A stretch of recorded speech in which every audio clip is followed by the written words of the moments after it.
Vous avez raté les infos de l'OM cette semaine, pas de souci, je vous fais le récap dans cette vidéo. On commence par la recherche d'entraîneur. L'OM n'a toujours pas trouvé l'heureux élu. La piste Bruno Genesio est toujours d'actualité. L'entraîneur est sous contrat jusqu'en juin 2026 avec Lille, mais le club nordiste veut toujours le prolonger.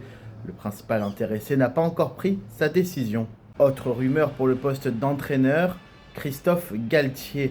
Il est actuellement sous contrat avec Neom en Arabie Saoudite, mais on sait très bien qu'il veut entraîner l'OM, c'est son club, il a évolué en tant que joueur et c'est un petit peu son club de cœur. Alors après avoir évolué au Paris Saint-Germain en tant que coach, mais aussi à Lille ou encore à Saint-Etienne, est-ce qu'il viendra?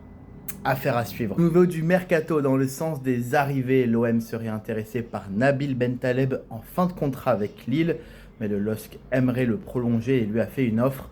Problème, il y a de la concurrence. Lyon, des clubs turcs notamment, seraient aussi sur le dossier. On verra un petit peu quelle sera la décision pour le milieu de terrain international algérien. Poste de gardien de but, Stol Dimitrievski est évoqué pour éventuellement un départ de Geronimo Rulli. Problème, Valence veut le garder et envisage de le prolonger alors que son contrat prend fin dans un mois.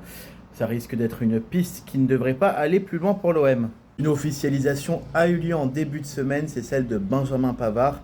Sur ses réseaux sociaux, le défenseur a annoncé qu'il ne prolongerait pas son prêt à l'OM. C'était un petit peu attendu tant ses performances étaient décevantes à l'international français.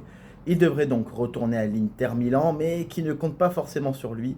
Donc, nouveau club à venir pour le champion du monde 2018. Et on finit cette vidéo avec Kylian Bezaf, arrière droit qui évolue avec la Pro 2 de l'OM. Il a fait quelques groupes cette saison, notamment les derniers du côté de Nantes ou au Havre. Il était en tout cas dans le groupe Pro. Il va signer justement professionnel avec l'OM. C'est une information de Marseille Inside avec la Minute OM. Donc bonne nouvelle pour lui, pour le club. On va voir s'il fera partie des plans du nouveau coach. J'espère que ce petit récap vous aura plu. On en refera toutes les semaines, je pense. En attendant, vous pouvez retrouver toute l'actualité de l'OM sur Instagram Marseille Inside et d'autres contenus sur YouTube Marseille Inside également. Je vous souhaite de passer une bonne fin de week-end et allez l'OM.